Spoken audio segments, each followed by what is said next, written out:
As nações estão vendo, anseiam o cumprimento de um novo tempo que vem sobre nós. Posso ouvir as pisadas, som de vozes cantando. São os povos marchando, trazendo a provisão.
Teu nome é poder, teu nome é cura, teu nome é vida. Quebra as cadeias, dissipa as trevas, vitória. Aleluia! Você pode agradecer ao Senhor? Pai, muito obrigado pelo poder que existe no nome de Jesus, Pai. Muito obrigado por toda a unção dispensada para nós nessa noite, Pai. Muito obrigado porque nós não estamos, Pai, fluindo, Pai, em rio de incredulidade, de negatividade, Pai. Mas nessa noite nós fluímos no rio da graça, fluímos no rio da unção, fluímos no rio da presença e do poder de Deus, Pai. Eu declaro em nome de Jesus a palavra ministrando essa noite, Pai, caindo em cheio no coração dos meus irmãos, Pai, e trazendo mudança de vida, Pai. Eu te agradeço por essa palavra que é poderosa para mudar a nossa vida todos os dias, Pai. E eu declaro ela fluindo com liberdade, Senhor, sem nenhum impedimento, Pai, em nome de Jesus. Quebramos agora no nome de Jesus todo impedimento, toda distração, Pai. Declaramos que a Tua palavra e o Teu poder é livre nesse lugar, Pai. E iremos desfrutar dela, porque viemos para isso, Pai. Iremos desfrutar dela, Pai. Em nome de Jesus, nós te agradecemos, Pai. Amém, amém. Cumprimente seu irmão, diga para ele, você está no melhor lugar. Essa palavra vai vir cheio no seu coração nessa noite, meu irmão. Essa é a sua noite. Essa é a sua virada. Oh, declaramos essa palavra frutificando em você como um solo fértil. A graça de Deus sendo abundante sobre você nessa noite. Oh, obrigado, Pai. Aleluia, aleluia. Você é bem-vindo aqui, irmão. Essa é a sua casa. Existe um lugar para você aqui nessa igreja, amém? Glória a Deus. Você pode sentar. Obrigado, louvor também. Que maravilha estarmos reunidos aqui como igreja, queridos. Eu fui muito tocada pelo louvor, principalmente pelo louvor que a Duda cantou, que esse é o momento de eu e você sairmos do ninho, né? E alcançar voos mais altos, né, queridos? Esse é um convite do Espírito Santo para crer em coisas mais elevadas. E eu criei, declarei nele esse louvor. Não me peça para cantar, deixa ela cantando, amém, queridos? Mas eu recebi no meu espírito. Porque tem verdade que você não consegue repetir com todas as palavras, como outra pessoa, mas você recebeu dentro do seu coração, que é isso que importa, não é? E eu recebi essa palavra e eu declaro sobre a tua vida também, irmãos, que você não vai ficar parado, mas existe um novo momento, um novo destravar do Espírito Santo na tua vida. Chegou a hora de você sair do ninho, chegou a hora de você voar voos mais altos e nada vai te impedir. Não é? Nada vai te parar. Estou voando no Espírito, é o que você vai fazer. Na última vez que eu estive ministrando com vocês, eu falei com você sobre a frase célebre, pega a reta e vai. Você não lembra disso? Pois é, pega a reta e vai-se embora. E esse louvor fala sobre isso também, irmãos. Estou voando nas asas do Espírito, eu estou pegando a minha reta e ir embora, e não tem nada que vai me parar no meio do caminho. Você está entendendo? Queridos, eu creio muito em tudo que a palavra de Deus fala sobre vida abundante. Você tem sido ministrado nas quintas-feiras, nos domingos, sobre o tema do nosso mês, que é a vida abundante. Mas eu creio, irmãos, de todo o meu coração, que se nós não decidirmos pegarmos uma reta e irmos embora e pararmos diante de toda a adversidade, nunca viveremos a vida abundante que o Senhor tem para nós. Viver uma vida abundante, em primeiro lugar, precisa ser uma decisão. Eu vou desfrutar de tudo que Deus tem para mim, e nenhuma circunstância, nenhum satanás do inferno, nada, nenhuma língua contrária, nenhum comentário negativo, nenhuma tribulação, nenhuma perseguição, nenhum relatório de incredulidade vai fazer eu parar na minha jornada. Porque eu tenho um rumo, eu tenho uma reta, e eu estou nela, e eu não vou sair dela. Eu não sou perfeito, eu não faço tudo 100% perfeito, mas eu sei de uma coisa, parado eu não estou. Amém. E aí quando você tem isso definido na sua vida, irmãos, eu digo para você, meio caminho já está andado. Amém. Amém. A vida com Deus é igual uma escalada de alpinismo. Você já fez alpinismo? Eu também não. Mas eu sei como é alpinismo porque eu já vi na televisão. Quando você escala uma montanha, você pega uma estaca e finca ali, não é isso?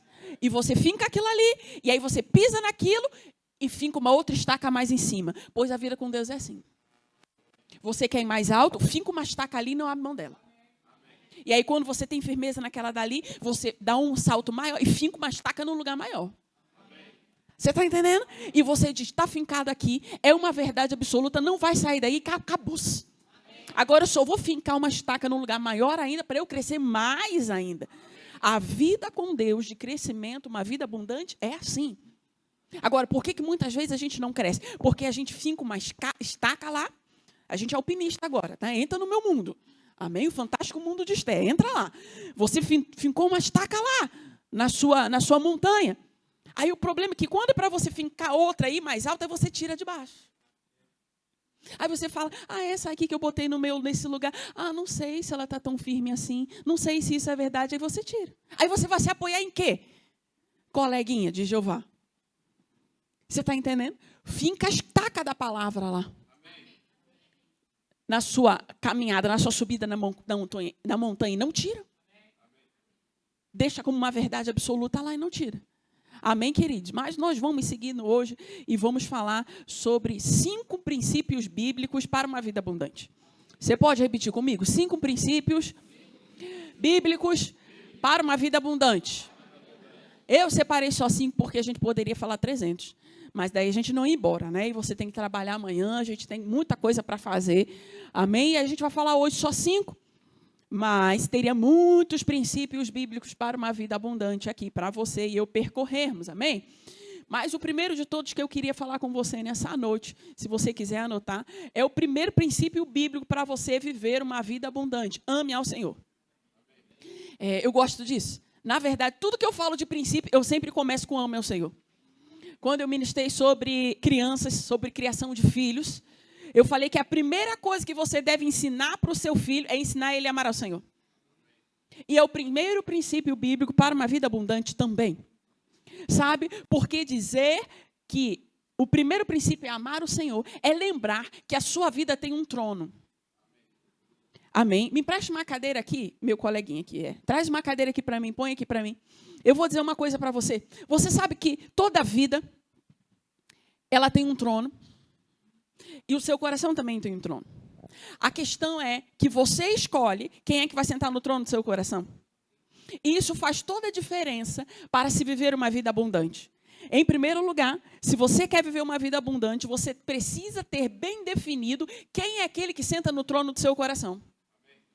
Porque eu digo para você, eu tenho uma vida abundante em primeiro lugar porque eu tenho uma aliança com Deus. Porque eu vivo para Ele, porque eu me devoto a Ele. Esse é o primeiro princípio básico de tudo.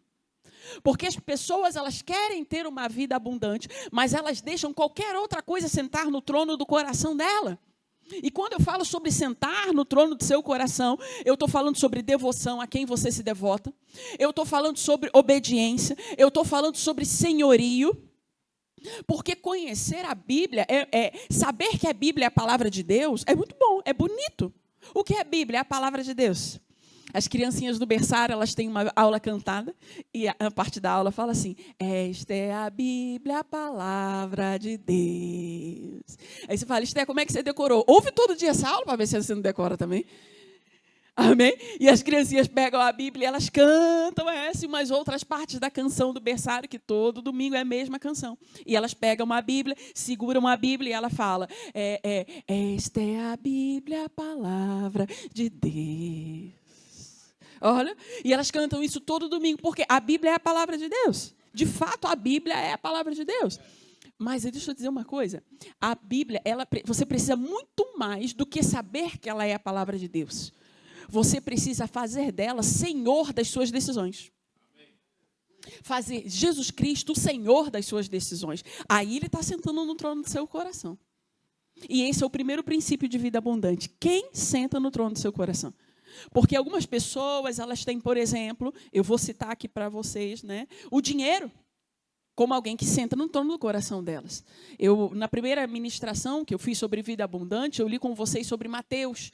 E eu li com vocês, você não precisa abrir, mas Mateus 6,24 diz, vocês não podem servir a Deus e ao dinheiro. Você lembra que você leu isso comigo? Então, tem pessoas que quem senta no trono do coração dela é o quê? É o dinheiro. É tudo que elas mais se preocupam na vida. É o Senhor delas, o Deus delas. A Bíblia nos ensina, em Mateus 6, que dinheiro ele não serve para ser Deus. Dinheiro ele serve para pagar suas contas, serve para qualquer coisa, mas não serve para ser adorado. E o que isso fala? Sobre o trono do coração. Tem pessoas que o que senta no trono do coração delas lá é o mundo. Elas amam o mundo. Elas são crentes. Elas nasceram de novo, mas elas são apaixonadas pelo mundo. E elas se devotam ao que o mundo oferece.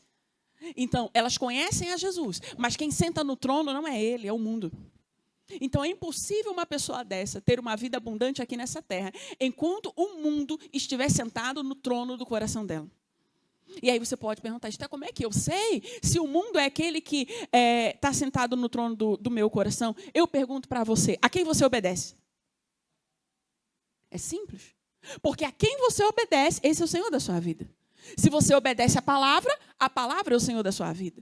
Se você obedece a Deus, a sua palavra, Ele é o Senhor da sua vida. Mas se você obedece aos instintos naturais e carnais, o mundo é o Senhor da sua vida. Amém? Agora, a Bíblia também fala sobre o mundo. Eu vou ler para você 2 versículos aqui. Diz assim, não ameis o mundo, nem as coisas que há no mundo. 1 João 2,15, a parte A do versículo. Não ameis o mundo. Ou seja, da mesma forma que a Bíblia fala que você não pode amar o dinheiro, ela diz também, olha, o mundo também não serve para ser teu Senhor. Não presta, vai dar errado. Ele diz, não ameis o mundo. E ele continua em outro versículo, Tiago 4,4, ele diz assim, aquele, pois, que quiser ser amigo do mundo, constitui-se o quê? Inimigo de Deus. Agora, você até pode ser amigo do mundo, mas a Bíblia fala, se você quiser amizade com o mundo, deixa eu só avisar para você, você está criando inimizade contra Deus. Aquele, pois, que quiser ser amigo do mundo, tem uma escolha. Mas deixa eu te dizer, quando você escolher isso, você está se tornando inimigo de Deus. E eu não estou querendo inimizade contra Deus. Eu não sei você, eu não quero. Amém, queridos. Na verdade, eu quero ser chamado amigo de Deus. Eu quero andar com Deus. Eu quero que Deus se assente no trono do meu coração. Eu quero agradar a Deus. Eu quero viver para Deus. Eu quero andar com Deus todos os dias da minha vida. Eu quero chegar lá aos meus 80 anos, 80 e poucos anos, perto de 90, e dizer assim: olhe para a vida da Esther, eis aí uma pessoa que andou com Deus. É o que eu quero viver, irmãos. As pessoas vão olhar para mim e vão dizer: meu Deus, Esther, tantos anos de vida cristã, e eu olho para você, eu sei de uma coisa, eis aí uma pessoa que andou com Deus. É o que você precisa escolher para a sua vida. Você quer viver uma vida abundante? Escolha em primeiro lugar quem vai sentar no trono do seu coração. Aí eu digo para você, isso é uma escolha pessoal. Não há ninguém que pode escolher isso para você. Não é ninguém que vai colocar alguém no trono do seu coração. O trono do seu coração é um lugar vazio que só você vai escolher. Quem vai sentar lá e dizer: ei, você vai reinar aqui. Sabe por que Jesus ele reina na minha vida? Porque aos 14 anos, quando eu entreguei a minha vida para Jesus, eu disse: Jesus, senta aqui no trono da minha vida e reina sobre ela. O que você dizer que eu vou fazer, eu vou fazer. O que você mandar seguir, eu vou seguir. O que você me mandar largar, eu vou largar. O que você mandar, o caminho que você me mandar entrar, eu vou nele, porque você é o Senhor da minha vida. E senta no trono do meu coração. Isso faz toda a diferença para se viver uma vida abundante, queridos. E nós precisamos pensar nisso. Porque as pessoas, elas querem viver uma vida abundante, mas todo o resto senta no trono do coração dela, menos Jesus. Hoje em dia, na sociedade atual, tem até uma gíria que fala que é a nação dopamina, né? As pessoas estão viciadas no prazer, no conforto e no bem-estar.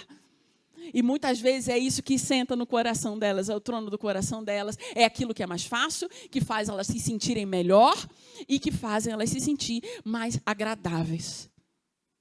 E aí, muitas vezes, o conforto, que é a geração atual, é o que senta no coração delas. Ela chegar em casa, deitar no sofá, ligar aquela bela televisão e pensar: eu não preciso de mais nada nessa vida. Eu tenho meu sofá, eu tenho minha comida, tenho minha Netflix. O que mais eu preciso nessa vida? E aí, muitas vezes, o conforto senta no coração delas como trono. Mas deixa eu te dizer, o conforto, ele não serve para ser Deus para você. Porque no dia que você precisar, o seu belo sofá, a sua bela Netflix não vai fazer nada por você. Eles não vão resolver a bomba da tua vida, irmãos. Você está entendendo? Você precisa pensar bem quem você vai botar para sentar no trono do seu coração. Porque quando o negócio pegar, essa pessoa que está sentada lá vai ter que ser capaz de segurar a tua onda. E eu vou te dizer, o conforto não é capaz. Porque as pessoas estão vivendo uma vida confortável e confortavelmente estão indo para o inferno. E o conforto não é capaz de salvar a vida delas do inferno. Elas estão confortáveis. Ali, no sofá delas, vendo a vida passando. E sendo consumidas por aquele conforto. E deixando de fazer a vontade de Deus nessa terra. Quando eram para estar, muitas vezes desconfortáveis, mas cumprindo o plano e o propósito de Deus para a vida delas. Você está entendendo?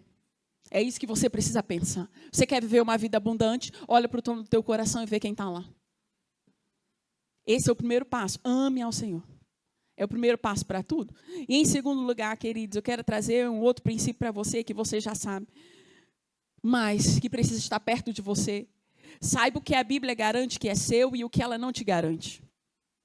Ou seja, conheça as Escrituras. Quer viver uma vida abundante, você precisa saber o que a Bíblia te garante e o que ela não te garante.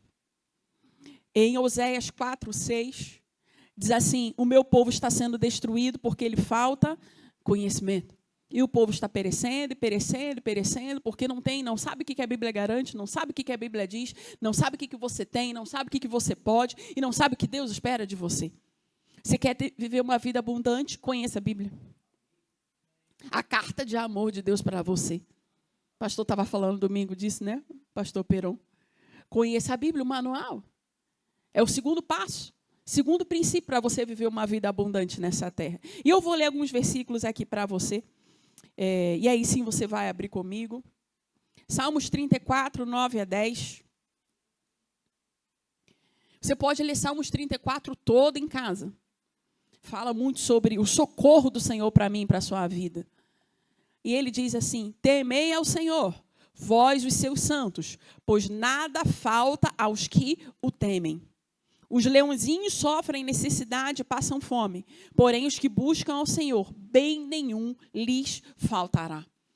Você está vendo? Só Deus é capaz de garantir uma coisa dessa para você.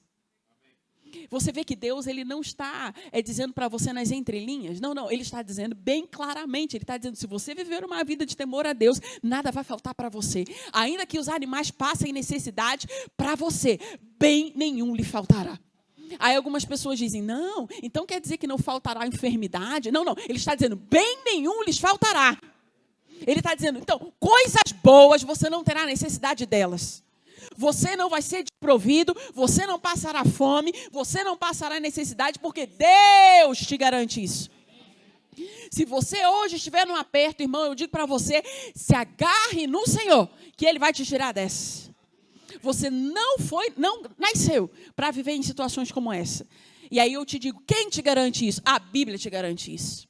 Quando você se agarra à palavra e fala, Pai, a tua palavra me diz, eu creio nela.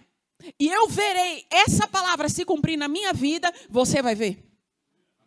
Amém? Abre uma outra passagem comigo em Salmos 112.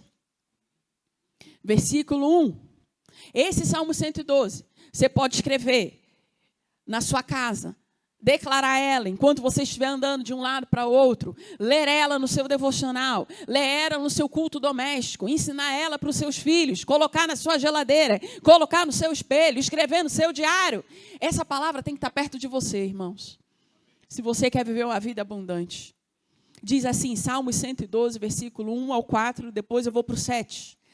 Aleluia! Bem-aventurado o homem que teme ao Senhor e se compraz nos seus mandamentos. A sua descendência será poderosa nessa terra. Diga comigo, a minha descendência será poderosa nessa terra. Meus filhos, irmãos, vão ser mais poderosos do que eu. Meus filhos não foram criados para a adversidade, para o sofrimento, para a escassez, mas a minha descendência vai ser poderosa nessa terra. A minha família não vai ser uma família esquecida, um nome de desgraça, uma família onde só há desgraça, escassez e falta. Não. A minha família, a minha descendência será poderosa nessa terra. Quem diz isso? A Bíblia diz isso. E ela continua dizendo, será abençoada a geração dos justos. Na sua casa há prosperidade e riqueza. Isso aí para você dizer. Quando o diabo dizer para você, está faltando, você diz para ele, na minha casa há prosperidade e riqueza. E a sua justiça permanece para sempre. Ao justo nasce luz nas trevas. Mas está tudo escuro. Mas não tem saída para você. Mas está faltando. Mas olha isso. Mas olha aquilo que você não tem resposta. Você diz para ele, ei, Satanás! Ao justo nasce luz nas trevas. Pode estar tudo escuro, pode ter tudo fechado. Vai nascer uma luz dali. Ao justo nasce luz nas trevas. E aí, por que você precisa conhecer a palavra? Porque quanto mais você se agarra a essa palavra, mais ela desce para o seu espírito, mais alimenta a sua fé, mais você fala, mais você vive. A palavra ela não pode ser para você como alguém estranho, não. A palavra ela tem que ser parte da sua vida. Assim como cada um dos seus órgãos fazem parte do seu corpo, a palavra ela precisa estar entranhada em você, dentro do seu coração. Amém, queridos? E ele diz, ao justo nasce luz nas trevas, ele é benigno, misericordioso e justo. Versículo 7, não se atemoriza com as más notícias, o seu coração é firme e confiante no Senhor. Diga comigo, eu não me atemorizo com as más notícias, porque o meu coração é firme e confiante no Senhor. Isso é quem você é. O mundo anda, não, você não. Eu não me atemorizo com as más notícias, o meu coração é firme e confiante no Senhor. Aos justos nasce luz nas trevas. Amém, queridos? E aí, isso tudo é você conhecer a palavra de Deus. Agora, é tão importante você conhecer a palavra de Deus, porque você consegue aplicar os princípios da palavra na sua vida, sabendo o que a Bíblia garante para você. Por exemplo, eu quero abrir com vocês em Marcos 10. Eu vou dar só um exemplo para você de algo que eu vivo e que eu aplico na minha vida constantemente, para você ver que a palavra, ela precisa ser apropriada na sua vida. Marcos 10, no versículo 28. Aí tem Nova Bíblia Viva. Será que tem? NBV? Não sei se tem, né? Veja aí, se tiver, põe nela, se não tiver. Nova Bíblia Viva em português. O que acontece aqui em Marcos 10? Vou explicar o contexto para você. Aqui, Jesus havia falado com aquele jovem rico. Você lembra dele? Para largar, né, todas as coisas e servir. E ele não largou porque ele era dono de muitas posses, né? Você lembra dessa passagem? Mas aí, em resposta disso, depois que aconteceu isso, Pedro se ligou naquilo que aconteceu, procurou Jesus e fez uma pergunta para Jesus, né? E ele diz assim no versículo 28. Então Pedro começou a mencionar tudo o que ele e os outros discípulos haviam deixado para trás. Lembra que Jesus pediu ao jovem para deixar tudo para trás? Pedro se ligou e começou assim: bem, Jesus, vamos lá, Jesus, olha aqui, pessoal. Deixa eu te dizer o que eu e os discípulos deixamos para trás para te seguir. E Pedro fala assim: nós abandonamos tudo para segui-lo, disse ele.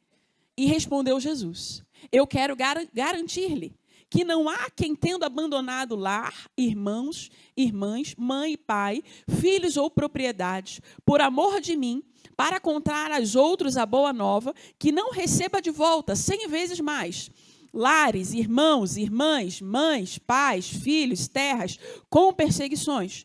Tudo isso será dele aqui na terra, e no mundo futuro terá a vida eterna. Preste atenção. Então, Pedro falou para Jesus assim: Jesus, mas e a gente? Porque a gente deixou tudo para te seguir. Como é que vai ficar a nossa causa aqui? Não é? E Jesus falou para ele, eu gosto dessa versão, porque Jesus, ele responde assim, nessa versão que eu disse para vocês: eu quero lhe garantir. Então, Jesus aqui disse uma garantia. Ele disse: para você que deixou tudo para me servir, por causa do evangelho, eu vou garantir algo para você. Não vai te faltar casa, não vai te faltar provisão, não vai te faltar irmãos, irmãs, casas, filhos e tudo mais, nesta vida. Então, se ele falou isso para Pedro, eu digo para você, eu também deixei tudo pelo Senhor. Então, também não pode faltar para mim. Lembra que você precisa conhecer a Bíblia e saber como aplicar para você? Sabe, muitas vezes, queridos, eu peguei essa palavra, eu aprendi a lidar com ela já desde a escola de missões. Porque, sabe, queridos, eu larguei a minha vida e o meu propósito inicial, profissional, para seguir aquilo que Deus tinha para mim, por um chamado e por uma vocação divina. Eu não larguei a minha cidade pela minha cabeça e eu também não vim aqui fazer curso de corte e costura. Não contra curso de corte e costura, mas eu vim aqui para um exercício ministerial. Logo, essa palavra aqui se aplica para mim também. Da mesma forma que se aplicava a Pedro também. Você está entendendo, queridos? E há muito tempo atrás, quando eu estava lá em Macapá, a gente precisava de uma casa grande lá, para inaugurar o Rema. E eu fiquei pensando como é que eu vou hospedar, com 2 crianças pequenas, Davizinho bem pequenininho ainda, Felipe um pouquinho maior, e a gente naquela situação, sem família, sem ajuda quase, precisando iniciar um Rema com aula inaugural, turma pioneira, perdão, e eu precisava de uma casa grande. E eu falava assim: pai, eu preciso de uma casa grande, com um anexo atrás, para eu hospedar esse professor do Rema. Mas deixa eu te dizer uma coisa, na tua palavra está dizendo que quem largou tudo, casa, não pode ficar sem. E tem uma coisa, você me garantiu. Você está entendendo? E quando surgiu a primeira casa, eu olhei aquilo na internet, eu falei: gente, eu não tenho dinheiro para pagar isso. E aí, vocês conhecem a história daquela casa. A gente conseguiu alugar a casa mais bonita que eu já morei na minha vida, perfeita. Por um preço da nossa proposta, que quando a gente chegou lá na imobiliária, Tiago deu a proposta, a atendente falou: moço, eu tenho até vergonha de fazer a sua proposta para o proprietário. Mas vamos lá, eu vou fazer, né? E o proprietário aceitou sem negociar. Eu quase caí para trás. Eu falei: meu Deus, se eu soubesse que era assim, tinha pedido menos. quase caí para trás. A casa era tão bonita que quando as crianças chegaram lá, elas olharam para a casa perguntando: mamãe, a gente é rico? Porque elas ficaram pensando, a gente é rico, ela não conseguiu entender o que era aquilo ali. Sabe, irmãos, eu garanto. Eu lhe garanto. E quando chegamos aqui em Chapecó, outra vez, na mesma situação. Turma pioneira, precisando de lugar para hospedagem, com criança. Aquela mesma situação. E eu orei, eu falei: pai, lembra daquele nosso combinado? Você falou que quem deixasse tudo para trás não ia faltar, mas ao contrário, ia até abundância. Pois é, pai, eu já tenho uma casa, a gente já tem um templo da igreja, pois agora eu estou precisando de mais de uma. Eu estou precisando de um apartamento. Desenrola para mim aí, Senhor. E aí, em cima da hora, uma semana antes de inaugurar o ano letivo, saiu o apartamento. E, milagrosamente, a maioria daqui participou dessa fase, a gente conseguiu mobiliar o apartamento e o professor começou a dar aula em uma semana. Mas aí as coisas foram andando, irmãos. E eu precisei de novo. E eu falei: pai, então é o seguinte, não tem aquilo que a tua palavra diz? Pois agora, Senhor, eu preciso de um hotel. Você está entendendo? E aí conversa daqui, conversa de lá, meses negociando. E surgiu a oportunidade. Num valor que a gente conseguisse pagar para hospedar. Você está entendendo, querido? Você precisa saber o que a Bíblia te garante que é seu. Jesus falou: aquele que largou, eu garanto para esse daí, não vai faltar. Mas vai ter para ele multiplicado. Não vai faltar. E Esther, qual é a base bíblica para você reafirmar isso que você está dizendo aqui? É só você ver, toda aquela pessoa que deu algo para Jesus não ficou sem, mas recebeu multiplicado. O menino dos pães e dos peixes, ele deu para Jesus e recebeu multiplicado. Pedro, quando empestou o barco, deu para Jesus e recebeu multiplicado na grande pesca. Todo aquele que deu algo para Jesus, irmãos, ele recebeu multiplicado ainda nessa vida. Todos os versículos bíblicos dão base para isso, irmãos. Então, quer dizer que quando você semeia a sua vida, dá aquilo que você tem, em projeção de um chamado divino, o Senhor vai segurar a tua onda. Porque Ele garante. E toda a Escritura concorda com isso também. Agora, isto é como viver e se apropriar dessas verdades. Em primeiro lugar, você precisa saber. Eu estou dando um exemplo aqui de situações que eu tive que me apropriar para viver a vida de abundante de Deus aqui nessa terra. Agora, imagine se eu não tivesse esse conhecimento. Eu oraria a Deus mais ou menos assim: pai, eu não sei se você quer me dar alguma coisa. Você está comigo aqui, irmão? Olha para mim, não deixa nada te distrair, não. Eu diria assim: eu não sei se você quer me dar alguma coisa, mas se for, Senhor, da tua vontade... Se você fizer algo por mim, eu oraria assim, irmãos. Mas lembre de uma coisa: quando você conhece a palavra de Deus, você ora do lugar onde você está, e você está sentado nos lugares celestiais. Você não ora como alguém que está embaixo, não. Você ora como alguém que está em cima, ao lado de Cristo Jesus. Quando você conhece a palavra de Deus, você ora lá de cima, que é o lugar onde você está. Você não ora como alguém que está aqui embaixo, mendigando o favor do Senhor. Não. Lembra de uma coisa, irmãos. O canhão da graça de Deus, o foco de luz da graça de Deus já está apontado para você. Você está entendendo? Eu não tenho, irmãos, apenas um pouquinho da graça. Não. Para mim está apontado uma enxurrada de graça. A graça do Senhor está me envolvendo por todos os lados. Você está entendendo? E tudo que eu coloco a mão conduz a um bom resultado. Porque a graça do Senhor está me alcançando por todos os lados. É essa consciência que você precisa ter. Mas essa consciência vem quando você conhece aquilo que a palavra diz ao seu respeito. Porque enquanto não conhece, vai ficar mendigando aquilo que já é seu. E aí você não consegue alcançar pela fé, porque sua fé é limitada ao seu conhecimento. Diga para quem está do seu lado: meu amigo, a sua fé é limitada ao seu conhecimento. Amém. É o teto da sua fé, aquilo que você sabe. Limitado sempre ao seu conhecimento. Então, que tal crescer no conhecimento da palavra de Deus, amém?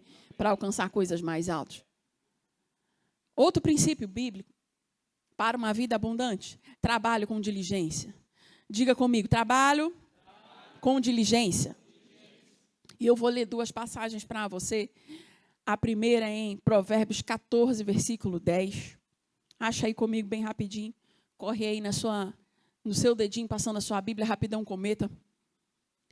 Diz assim: não havendo bois, o celeiro fica limpo, mas pela força do boi, há abundância de colheitas.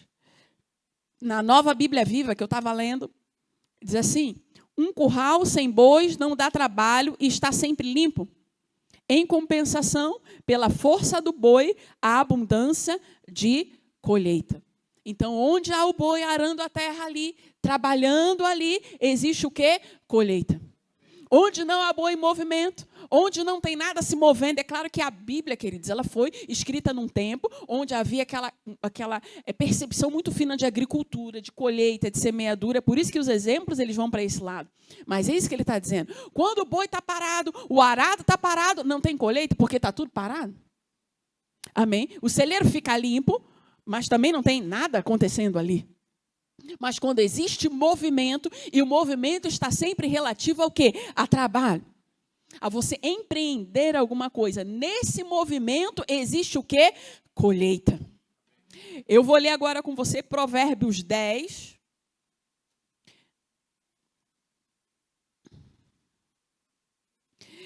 Põe aí na nova tradução da linguagem de hoje, por favor. Provérbios 10, 4. O preguiçoso fica pobre. Ou, outra tradução fala, o que trabalha com a mão remissa empobrece. Aquele que trabalha com a mão mole empobrece. Aí vou voltar para a tradução que eu estava lendo. Mas quem se esforça no trabalho enriquece. Quem tem juízo colhe no tempo certo. Mas quem dorme na época da colheita passa vergonha. Ou o filho sábio faz a colheita no verão, mas aquele que dorme durante a colheita é filho que causa vergonha. Então, um dos princípios que a Bíblia nos ensina para a prosperidade, para a vida abundante, é o trabalho.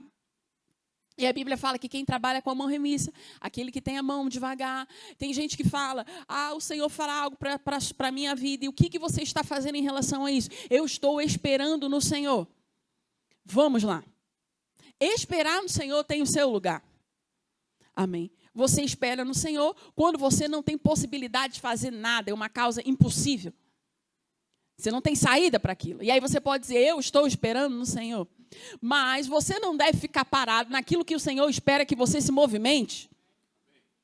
A Bíblia fala que aquele que trabalha com a mão remissa, aquele que não se esforça no seu trabalho, ele empobrece. Aquela pessoa que está sempre esperando alguém fazer por ela. Alguém vai pagar para mim, alguém vai fazer para mim. Deus vai intervir, um milagre vai acontecer, algo vai ser feito a meu favor. Aquela pessoa que sempre joga para alguém aquela situação, quando na verdade Deus está querendo iluminar você, para você ser um sucesso já aqui nessa terra.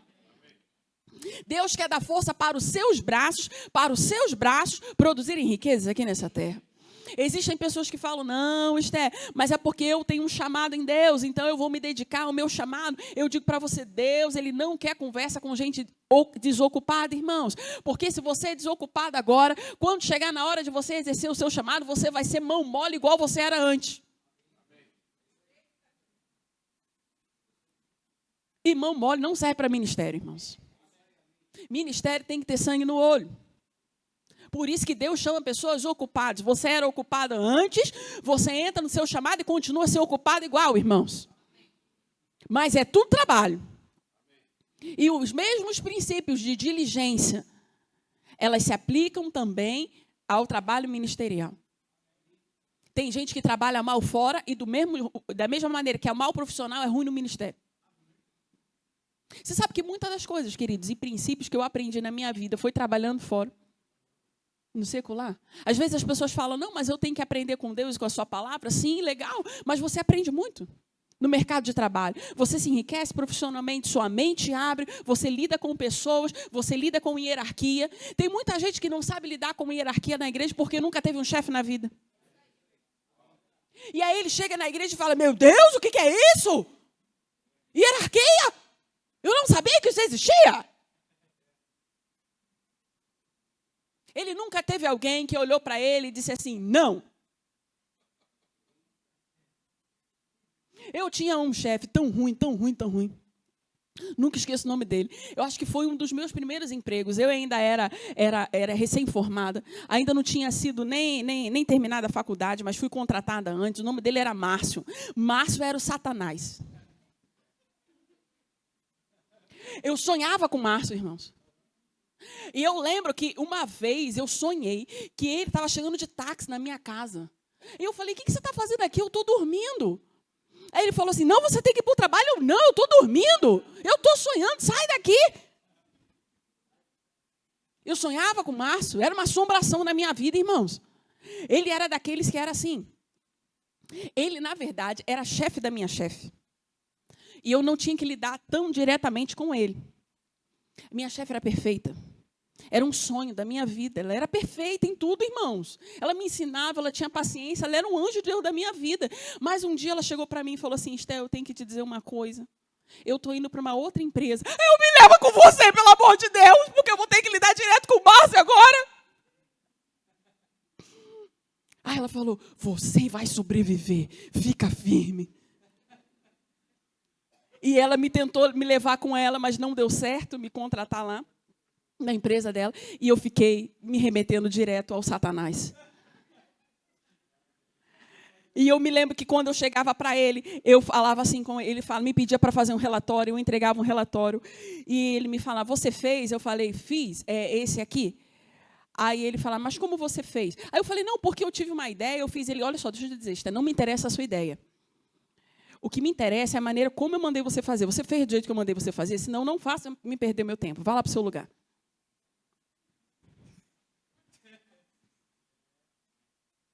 Virava as costas, irmão, e acabou-se. E eu ficava com o meu relatório na mão.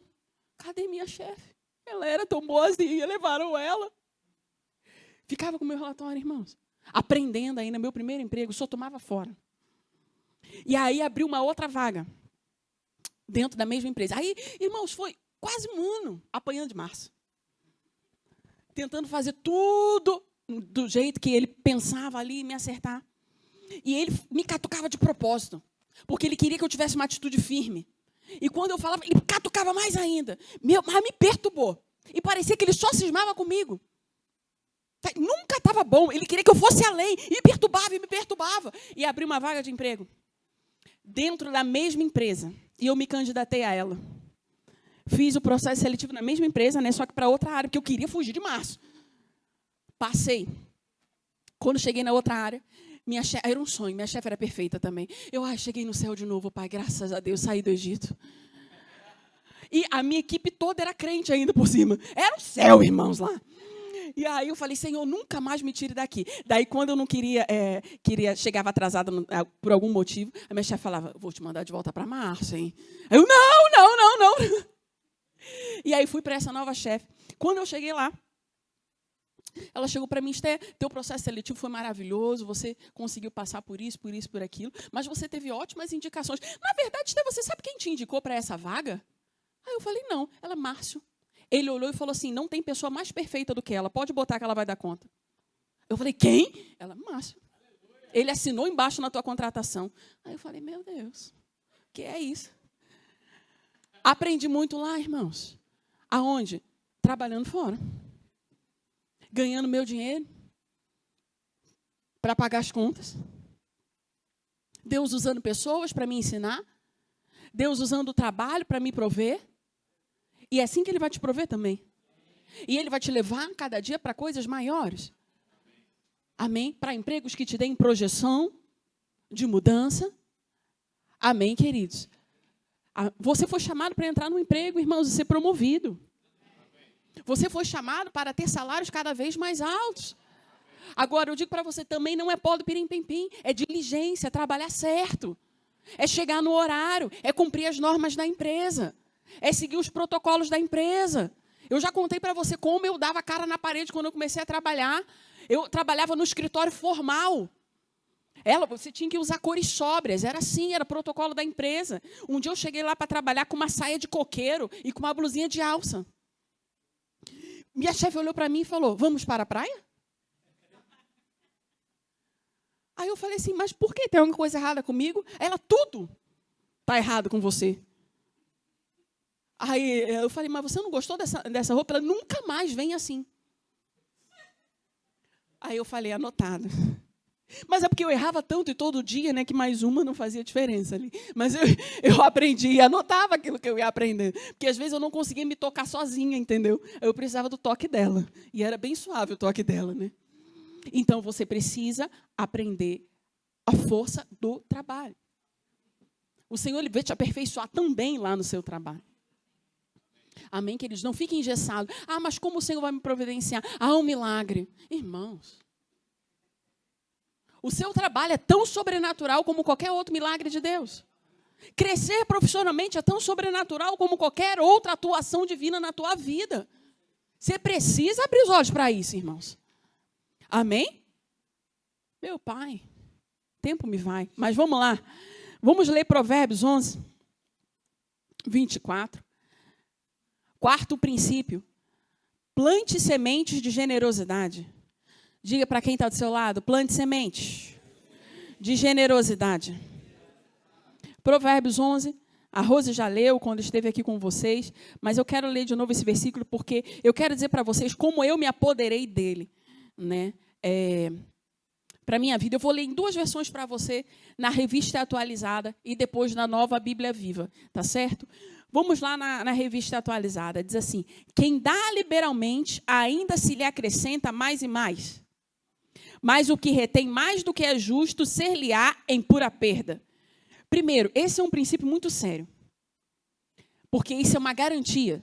A Bíblia está dizendo, e ela não está dizendo nas entrelinhas, ela está dizendo, se você tiver um coração generoso, aquele que consegue ter, além de se importar consigo mesmo, mas ter um coração que alcança algo, um propósito além de você, a palavra está dizendo, para esse aí sempre terá mais e mais.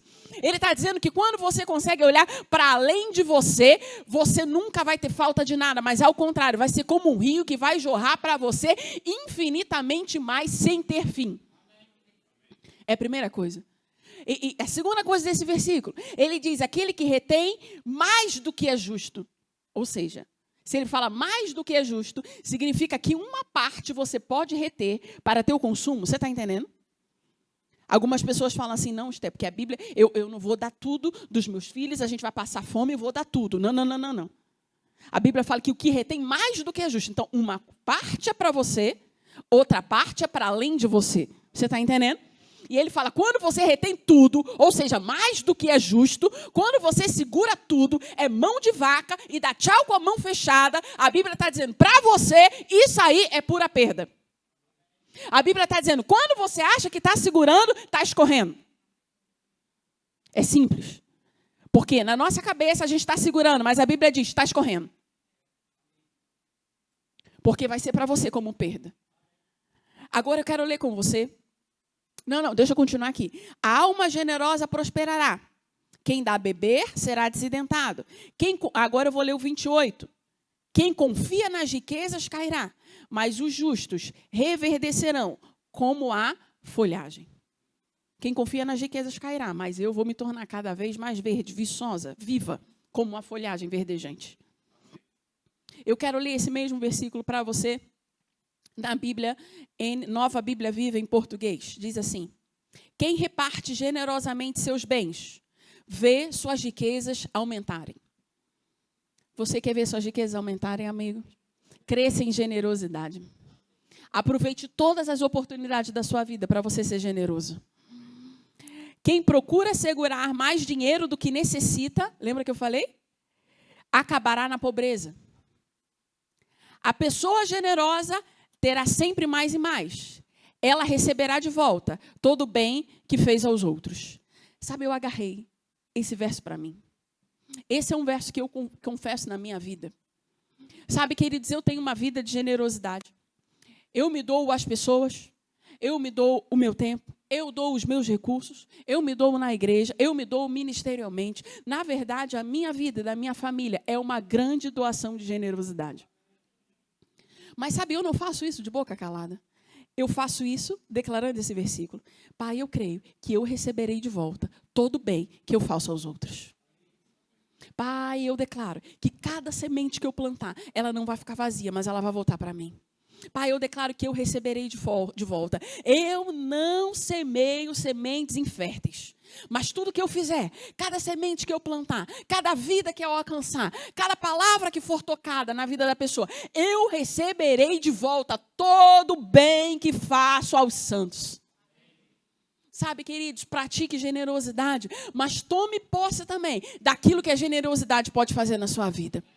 Você pode crescer em generosidade. Muitas vezes, quando nós falamos sobre generosidade, nós ainda temos medo de faltar, temos medo de não conseguir, somos limitados, ainda não temos confiança de dar o dízimo, não temos confiança de dar oferta. A nossa mente ainda é presa numa mentalidade de pobreza, de que vai faltar, de que eu sou um miserável, de que não vai acontecer. Mas quando você se liberta disso e começa a dar passos em generosidade, você vê que é possível sim crescer em generosidade.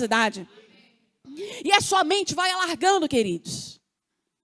Sua mente vai se expandindo. E você vai vendo que você não precisa ficar preso em coisas pequenas, irmãos.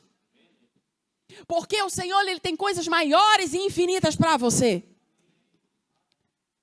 Eu receberei de volta todo o bem que faço aos outros. Uma vida de generosidade, irmãos, é aquela vida daquela pessoa que não retém. Mas eu creio, existe um poder sobrenatural em cada semente que eu lanço. E é possível. Amém, queridos? O Senhor não vai me deixar na mão. Existem sementes de generosidade para eu plantar nessa terra. E essa pessoa serei eu. Sou eu que vou plantar semente de generosidade. Amém? Na minha igreja, em vidas de pessoas, no ministério de pessoas, nos meus familiares, nos meus vizinhos. Algumas pessoas dizem, mas tem quem faz. Amém. Pois eu vou te dizer, esse quem faz, que é o que vai colher. A gente fica pensando, mas eu não vou me envolver na igreja, em tal coisa, porque tem quem faz. Amém. Pois você está deixando a colheita para esse generoso. Aquele que faz que vai colher da vida dele. Generosidade também é algo que você cresce nela. Não aceite, irmãos, ficar parado na mesma mentalidade mesquinha. Se você quer viver uma vida abundante, irmãos, aprenda a viver uma vida desapegada. Dê passos ousados. Eu vou fazer o quê? Segundo a tua própria fé. Mas vai crescendo em fé para isso também. Senhor, eu tenho fé agora para fazer isso. Mas será que daqui a pouco a sua fé não pode ser expandida um pouco mais? Sabe, irmãos, eu vou te dizer, na nossa primeira mudança, quando eu tinha que deixar tudo no Rio de Janeiro, para me mudar para um lugar, lá em Macapá, que eu não conhecia nada, não sabia nem como era e não sabia onde ia morar, irmãos. Eu fiquei apavorada, irmãos. E vocês pensam, Esté, mas foi fácil para Esté largar tudo, porque eles não tinham nada. Não era bem assim não, irmãos. Você está entendendo? Eu precisei largar tudo. Sabe o que é isso? Semente de generosidade. Para começar tudo de novo, num lugar que eu nem conhecia e que eu nem sabia como ia dar. Aquela primeira mudança foi difícil. Na verdade, a primeira mudança de todas, ali para Campina Grande, foi difícil. Mas ali eu nem conto, porque a gente foi estudar. Enviado mesmo, a primeira foi para Zabelê e depois para Macapá. Mas depois da primeira mudança, irmãos, as coisas se tornaram fáceis. Hoje eu não me preocupo. A mudança para Chapecó foi suave, irmãos, porque eu sabia que Deus ia prover. Quando eu cheguei aqui, já estava tudo certo. A gente já conseguiu se mudar até para a nossa própria casa. A minha caminha já estava até com um lençol em cima da cama. Sabe, não foi difícil semear a minha generosidade. E se você falar, não, Esté, mas foi fácil. Não, irmãos. A casa que eu me mudei é aquela casa lá que eu contei para vocês. A casa tinha tudo, irmãos. Eu acho que tinha mais aparelho de ar-condicionado do que na igreja. Você está entendendo? Eu tive que largar tudo de novo. A minha máquina de lavar, minha querida, eu amava tanto ela, minha melhor amiga. Ficou lá de novo. Você está entendendo? Semente de generosidade, irmãos. Quando é que você vai tomar coragem para plantar sementes maiores? Amém. Como é que você vai tomar coragem para alcançar níveis maiores de generosidade? Começa no pouco. Se não tiver coragem no pouco, não vai alcançar níveis maiores. Amém. E a última coisa, essa não vai dar tempo de entrar com vocês, mas eu quero deixar com vocês, talvez um dia tenhamos tempo e a gente faça uma ministração só sobre isso. Aprenda a ser guiado pelo Espírito Santo para você prosperar. Se tem uma chave de vida abundante, é aprender a ser guiado pelo Espírito Santo. Para você dar passos e decisões certeiras. Por que muitas pessoas elas conseguem desfrutar de uma vida abundante com mais plenitude? Porque elas aprenderam a ser guiadas com a bússola interior. Então, o passo que elas tomam, elas não precisam ficar dando a cara na parede para começar tudo de novo, do zero. Elas dão passos certeiros. Se tem uma coisa que você precisa pensar, queridos, aprender, é a ser guiado pelo Espírito. Eu lembro quando eu comecei a minha jornada de ser guiado pelo Espírito. Eu ganhei aquele livro, Como Ser Guiado pelo Espírito, ainda a primeira edição da minha mãe. Eu tinha 16 anos. Eu não tinha ninguém para conversar. Eu não me abria com ninguém. Eu não tinha amigos pessoais. Não tinha ninguém para me orientar. E eu lembro que eu peguei aquele livro da minha mãe, subi lá no telhado de casa, naquele segundo andar, e eu falei, Espírito Santo, você precisa me ensinar como esse negócio aqui funciona. E eu comecei a minha jornada de ser guiado pelo Espírito Santo, ali com 16 anos. E eu digo para você, foi uma das melhores coisas que eu aprendi na minha vida. Porque o espírito, seu homem interior, você tem um espírito, tem uma alma e habita no corpo. O seu homem interior, ele pode ser treinado. O espírito humano pode ser treinado. Você pode se tornar mais sensível a ouvir a voz do Espírito Santo. Um exemplo para isso é uma balança de precisão. Quem aqui? Tem algumas pessoas que fazem dieta e usam aquela balança de precisão para medir comida, não é assim? Aquela balancinha pequenininha. Aquilo é tão sensível que poucas gramas ele consegue captar ali. Não consegue? Mas se você pegar o mesmo peso e botar naquelas balanças de caminhão ali, aquelas balanças grandes, industriais, ela não consegue captar. Porque ela não é uma balança de precisão. Uma balança de precisão, ela consegue captar pouquinhas gramas que você coloca ali.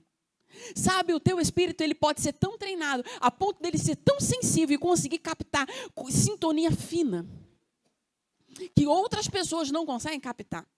E é justamente essa sintonia fina que te faz prosperar. 2 segredos, irmãos, da minha caminhada cristã de prosperidade e de vida abundante é aprender a ouvir a voz do Espírito Santo. Eu digo para você, muitas cabeçadas eu fui poupada porque eu aprendi a ouvir a voz do Espírito. E na hora da decisão, eu tinha A ou B, o natural me empurrava para o A, mas o Espírito falava, isso é por aqui, esse é o tempo. Quando você aprende a ser guiado pelo Espírito, você discerne o tempo. Você consegue saber, o time é agora. Aí você entra nele. Porque algumas pessoas, elas não sabem ser guiadas pelo Espírito, elas erram o tempo. Elas entram antecipadamente nas coisas e quebram a cara. Mas quando você é guiado pelo Espírito, você acerta o time de Deus. Sabe, é tão importante saber acertar o time de Deus. É quando você começa a sentir que tem algo de mudança chegando. Mas você não sabe apenas que aquela mudança está chegando, mas você é preciso no time. Faz toda a diferença para se viver uma vida abundante. Você entra no plano de Deus precisamente, no tempo certo, no modo certo, fazendo a coisa certa. Não há nada que substitui isso, irmãos. Agora eu digo para você, isso é uma caminhada individual. Esté, como eu devo fazer para aprender a ser guiada no Espírito Santo? Você precisa se dedicar a isso. Aprenda, leia livros sobre como ser guiado no Espírito Santo. E, acima de tudo, pratique o ser guiado pelo Espírito Santo. E aí você vai ver as coisas acontecendo para você. Amém, queridos? Eu te incentivo demais a isso. Se há algo que você pode se dedicar à sua vida nesse ano, por que não? Aprender a ser guiado pelo Espírito Santo. Pela aquela impressão interior, por aquele testemunho interior. O testemunho interior, irmãos, é um guia tão seguro. Agora, por que muitas vezes você não percebe? Porque você é insensível. Como uma balança que ainda não consegue pegar com precisão. Mas quando você treinar essa sensibilidade, você vai ver como isso vai trabalhar ao teu favor. Amém, queridos? Glória a Deus. Você fecha seus olhos, eu quero orar por você. Pai, muito obrigado por essa noite. Muito obrigado por verdades preciosas que foram implantadas no nosso coração. e não nos desviaremos dela nunca, jamais, jamais, jamais. Declaramos, Pai, que essa palavra será como norte para a nossa vida, Pai, e viveremos nela, Pai, e não baseado nos nossos próprios conceitos. Em nome de Jesus. Amém. Glória a Deus.